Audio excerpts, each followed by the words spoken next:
দেখতে দেখতে আরো 1 সপ্তাহ কেটে গিয়েছে। নাইম একবারও আসেনি বাসন্তীর দুয়ারে, তবে এসেছে চৈতালি, অনিমেষ বহুবার। বাসন্তী প্রায় ভুলেই বসেছিল নাইমের অপেক্ষা। সে তার মতো নিজের কাজে ডুবে থাকে। আজও বাসন্তী নিজের কাজে ব্যস্ত।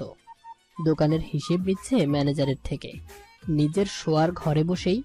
এমন সময় সাহেরা বানু ছুটে আসেন, হাঁপাতে হাঁপাতে বলেন, এসেছে, তোমার সাথে কথা বলতে চাই বৌমা। বাসন্তী কপালে বিরক্তির ভাঁজ পড়ে। আজকাল কাজটাকেই সবকিছুর ঊর্ধ্বে রাখে বাসন্তী।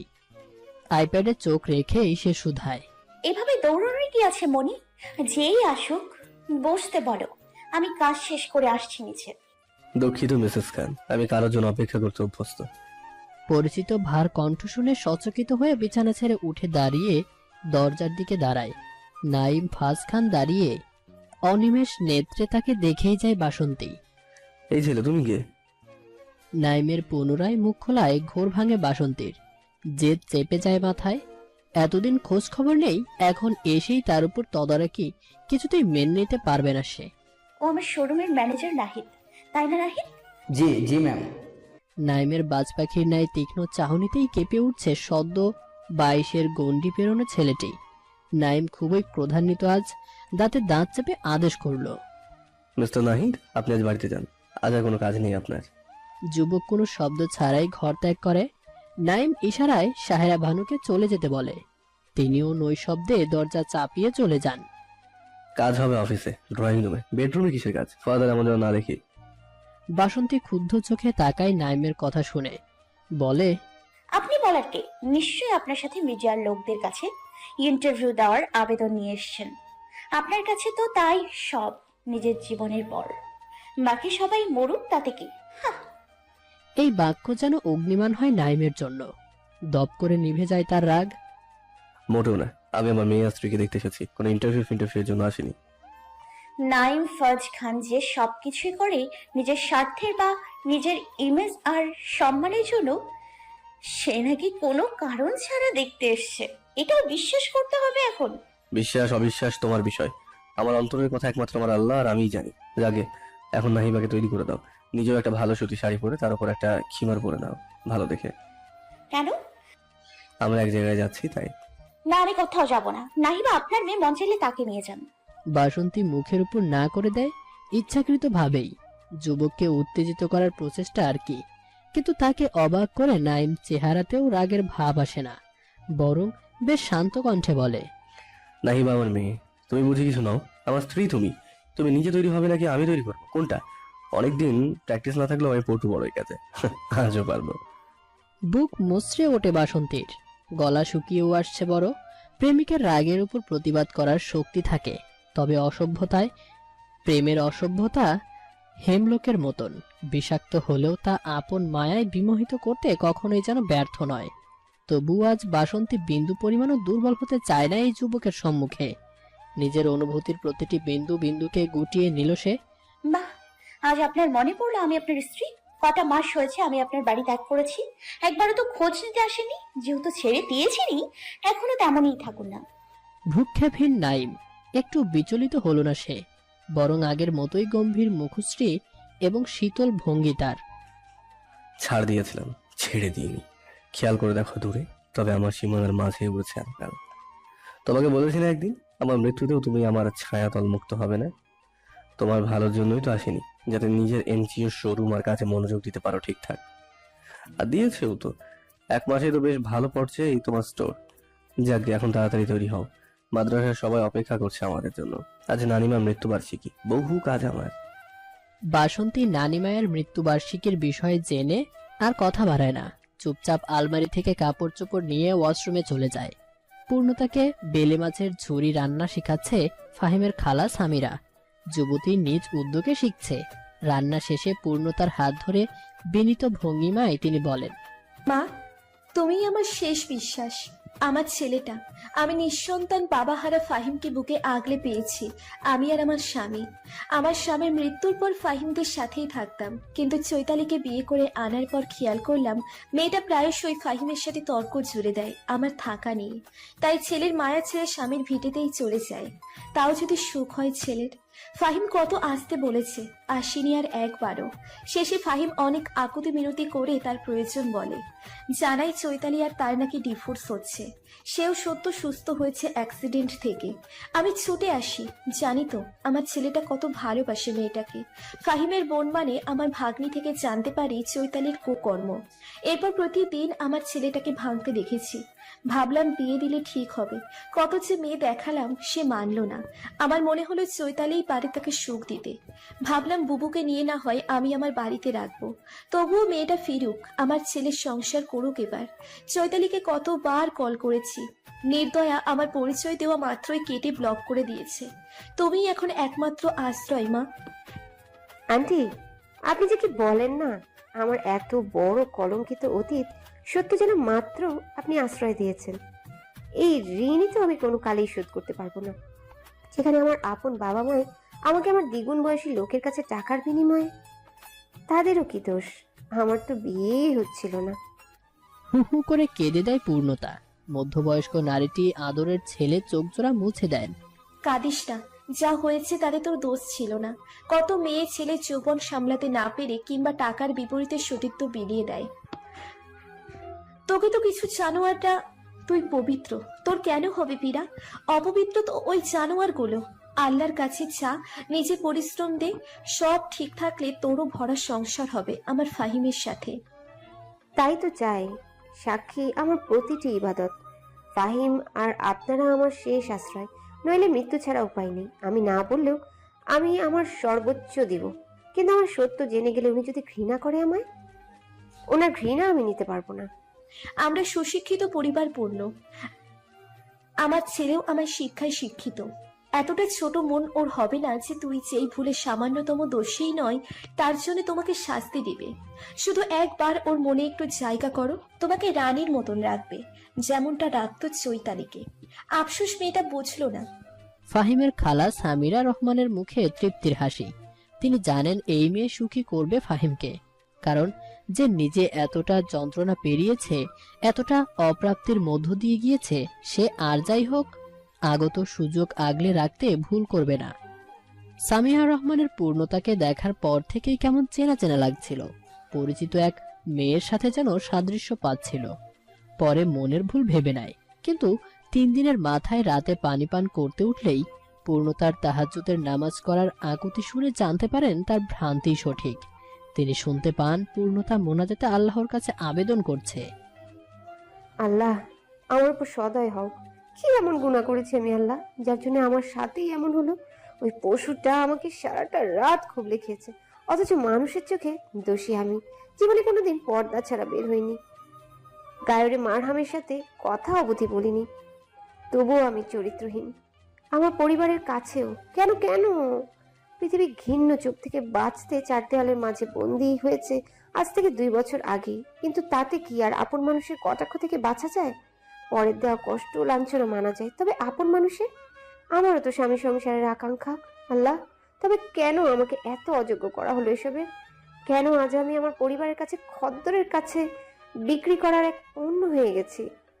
তিনি নিশ্চিত হন এই মেয়ে আসলে এদের এলাকার হামিদ ব্যাপারীর মেয়ে, যাকে প্রায় 2 থেকে 3 বছর আগে এলাকারই এক কুখ্যাত গুন্ডা মাদ্রাসা থেকে আসার পথে অপহরণ করে ধর্ষণ করে তার বাসার সামনে ফেলে রেখে যায়।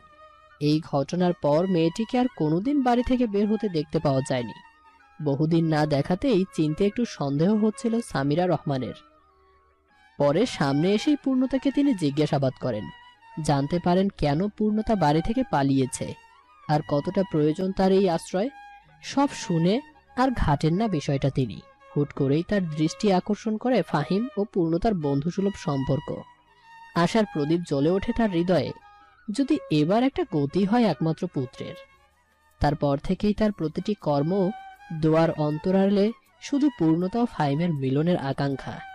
এদিকে পূর্ণতার আগে থেকেই কিছুটা সম্মানজনক অনুভূতি জন্মেছিল ফাহিমের প্রতি। চৈতালির ব্যাপার শুনে সহানুভূতি ও নিজের চাওয়া পূরণের তীব্র ইচ্ছে জন্ম নেয়। এ যেন উভয় পক্ষের কাছে স্বর্ণ সুযোগ, যা কেউই হাতছাড়া করতে ইচ্ছুক নয়। বাসন্তী বারান্দায় দাঁড়িয়ে চোখ বন্ধ করে শীতল বায়ু অনুভব করছে। আপন ধ্যানে মগ্ন রমণী। নাইম তার বেডরুমে মেয়ের সাথে খেলছে। বাসন্তী ভেবেছিল তাদের মাদ্রাসা থেকে মোস্তফা বাড়িতে পৌঁছে দিয়েই নাইম নিজ বাড়ি ফিরবে, কিন্তু তেমন কিছুই হয়নি।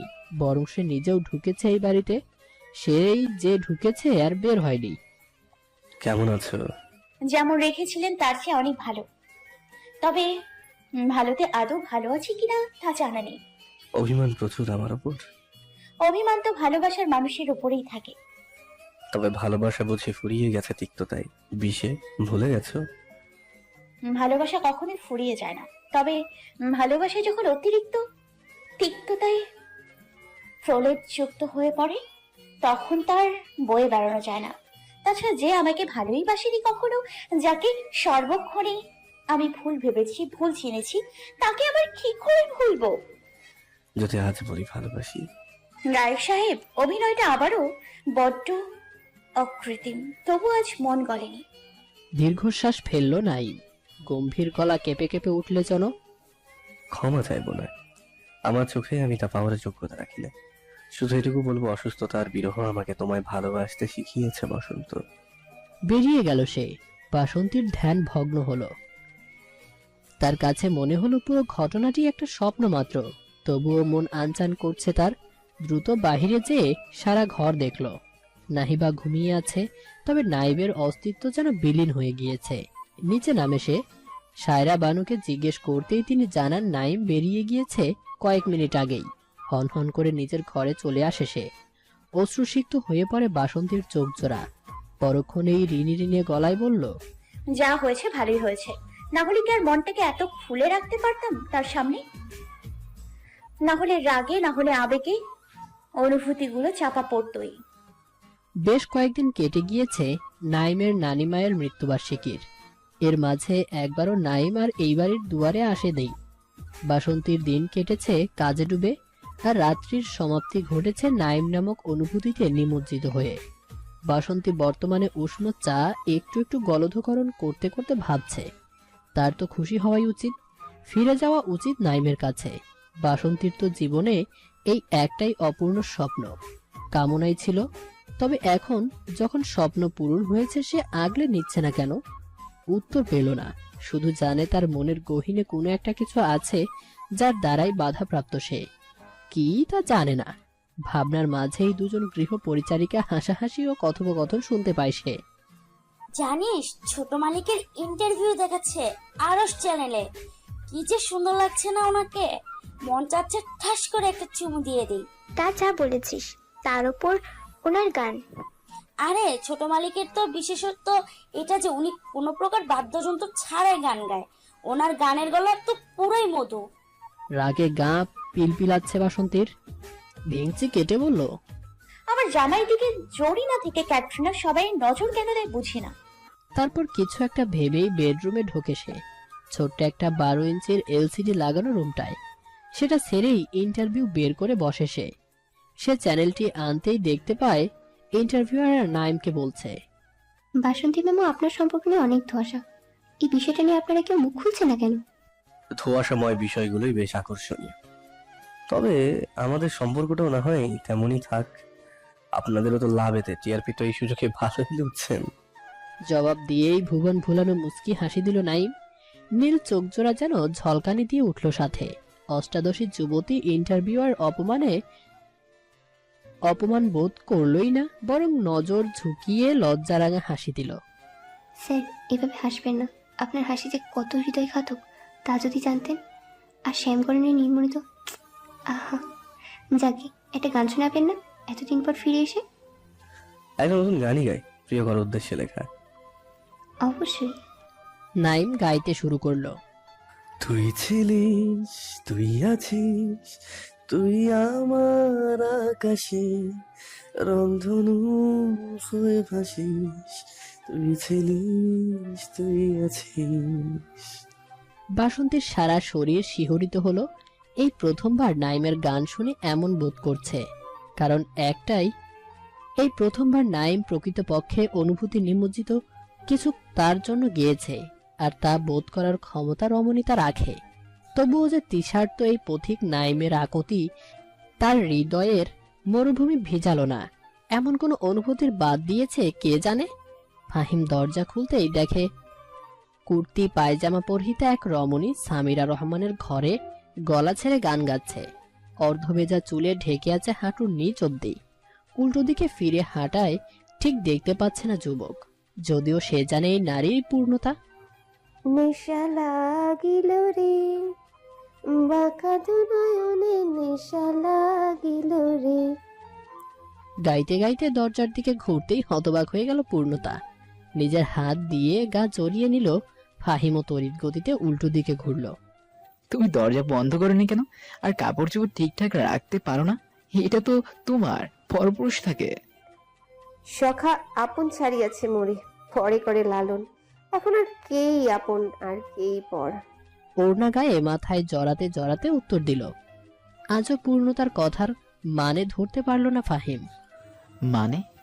কিছু না, এখন এদিকে ঘুরতে পারেন। আর আমি লক করিনি তো, কি হয়েছে? আপনিও তো নক করেননি। হয়েছে, তোমার সাথে এখন তর্ক জোড়ার আমার ইচ্ছে নেই। এক কাজ করো, খালাকে নিয়ে মার্কেটে যাও। আমার বসের ছেলের বিয়ে, সেখানে যাওয়া লাগবে।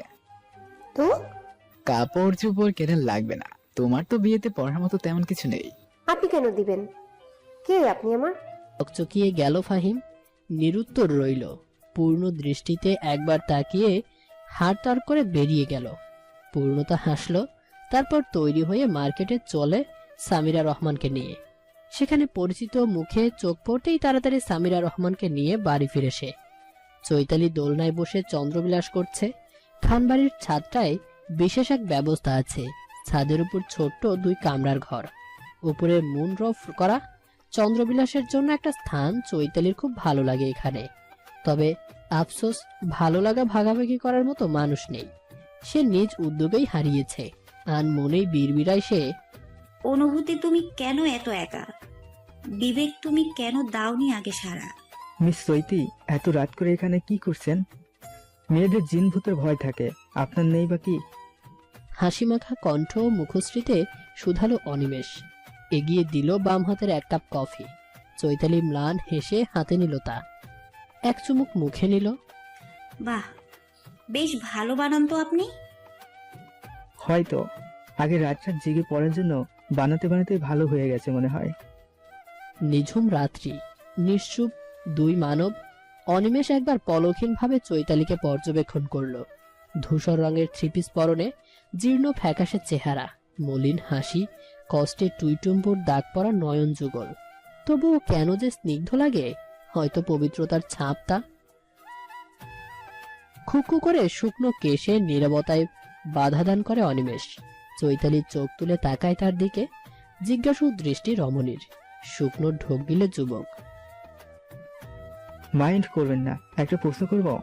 আপনার ফিরে যেতে মন চায় না ফাহিমের নিকট? অনেক তো হলো, আমার মনে হয় আপনার এখন যাওয়া উচিত। আপনি তো জানেনই ফাহিম মিথ্যে বলেছে, সে কোনো বিয়ে করেনি। তাছাড়া এতকাল নিজের স্থান অযত্নে ফেলে রাখা উচিত নয়। সুযোগ সন্ধানী মানুষের অভাব নেই দুনিয়াতে, কারণ যা আমাদের নিকট অ্যাভারেজ বা কম মূল্যবান তা হয়তো কারো চোখে দামি, তাই যখন তখন শূন্য স্থান দখল হতে পারে। আমি তো তাই চাই, অভিননিক ওকে।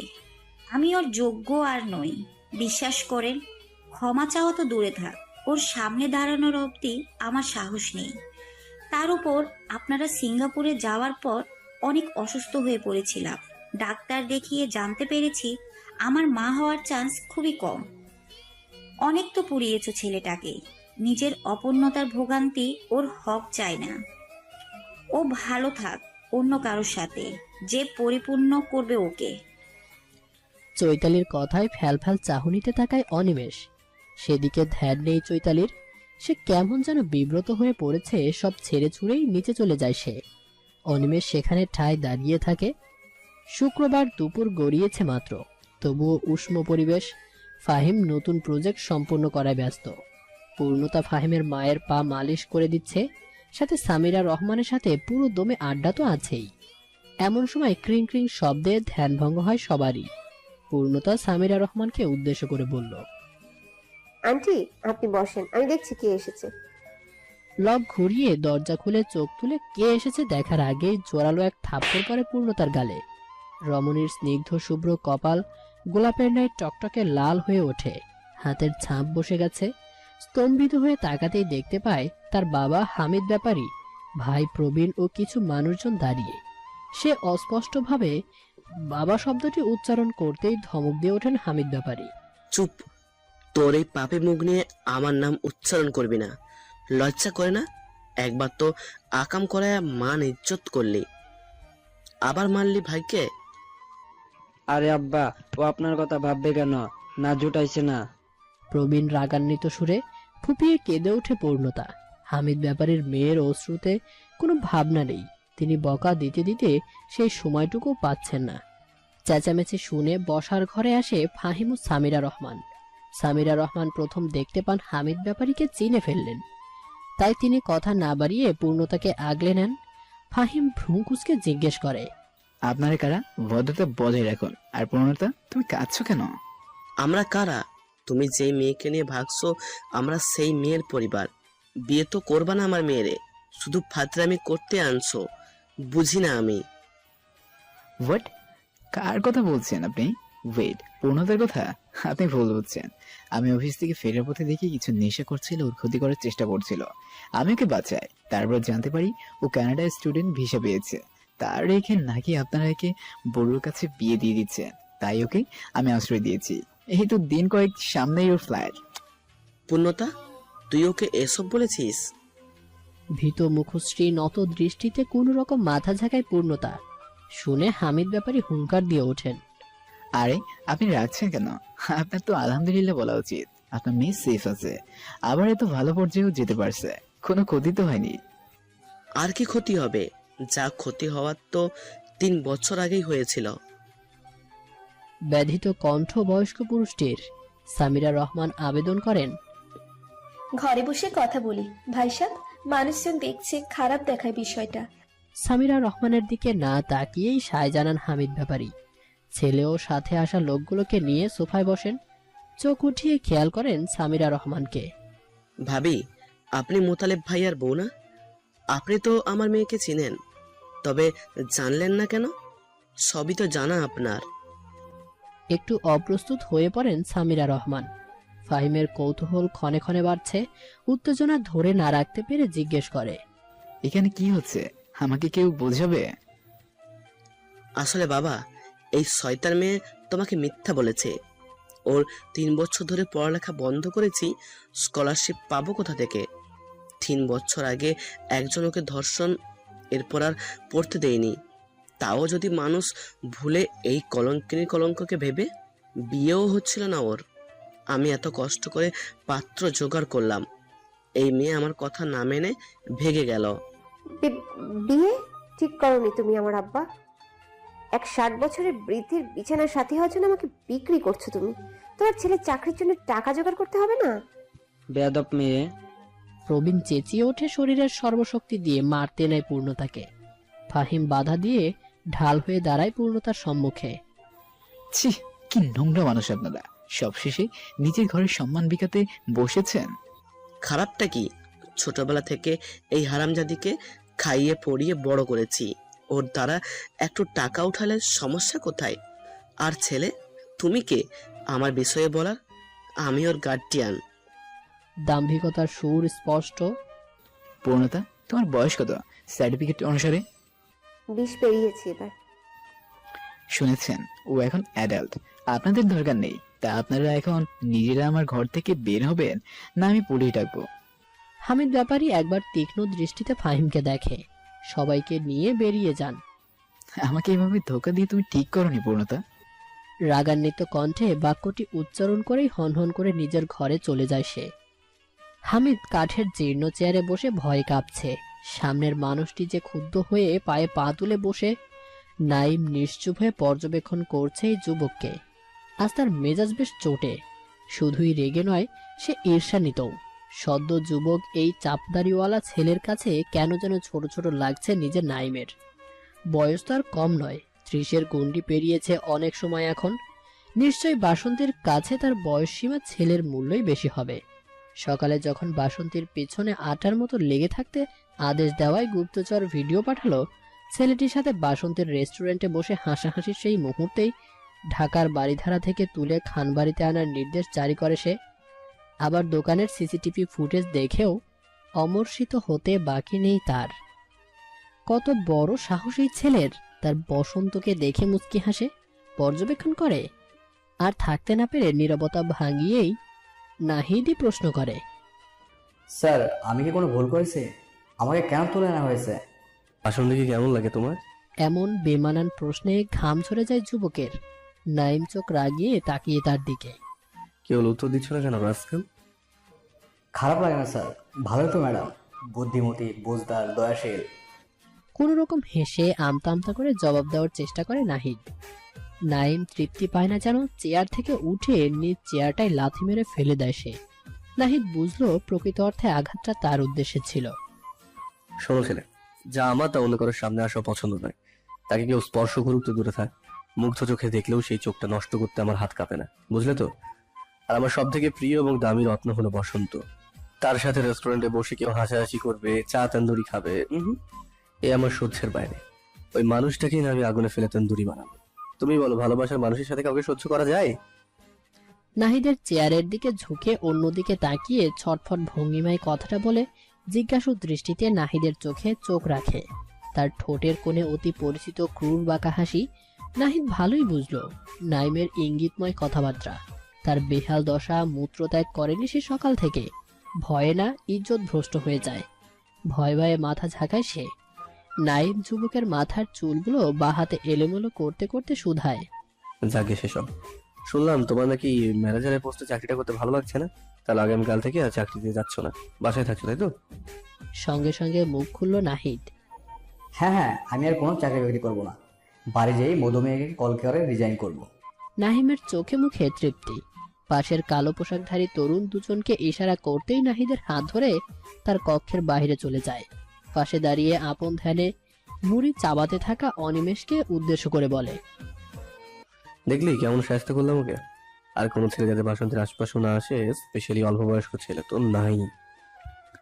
আরে বেটা, এত হিংসা করিস কেন? তাও আবার এদের সাথে। এগুলো তো তোর মুখে যোগ্য না, তাই তো? কাউকে ছোট ভাবে দেখা ঠিক না। বিড়াল কখন বাঘ হয়ে যায় বলা তো যায় না। আরে বেটা, বলতে তো দিবি।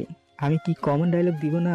তাছাড়া তোর মতন না অনেকের আছে, এগুলো তোর পাদেরও যোগ্যতা নেই। ও রনি যাক। আরে সত্যি তো বলছি, তোর পাদে নেই গন্ধ, তা আর সারা দুনিয়ার কারো পাদে নেই। তোর সামনে দিয়েছিলাম তো, আর তুই শুকেছিলি। অনিমেষ মুড়ি চাবাতে চাবাতে বিড়বিড়ায়, শালারে একদিনও রোস্ট করতে পারলাম না। ওই আমাকে রোস্ট করতে দে। মাথায় কারো স্পর্শ অনুভব হওয়ায় ঘুম থেকে হুড়মুড়িয়ে জেগে ওঠে ফাহিম। তন্দ্রাভাব কাটাতেই দেখতে পায় পূর্ণতা কিছুটা বিব্রত ভাবে আছে তার মাঝে। পূর্ণ, তুমি এখানে এভাবে? জি, আমি এখানে এভাবে। আমার ছোঁয়ায় বুঝি গা ঘিন ঘিন হচ্ছে আজ আপনার?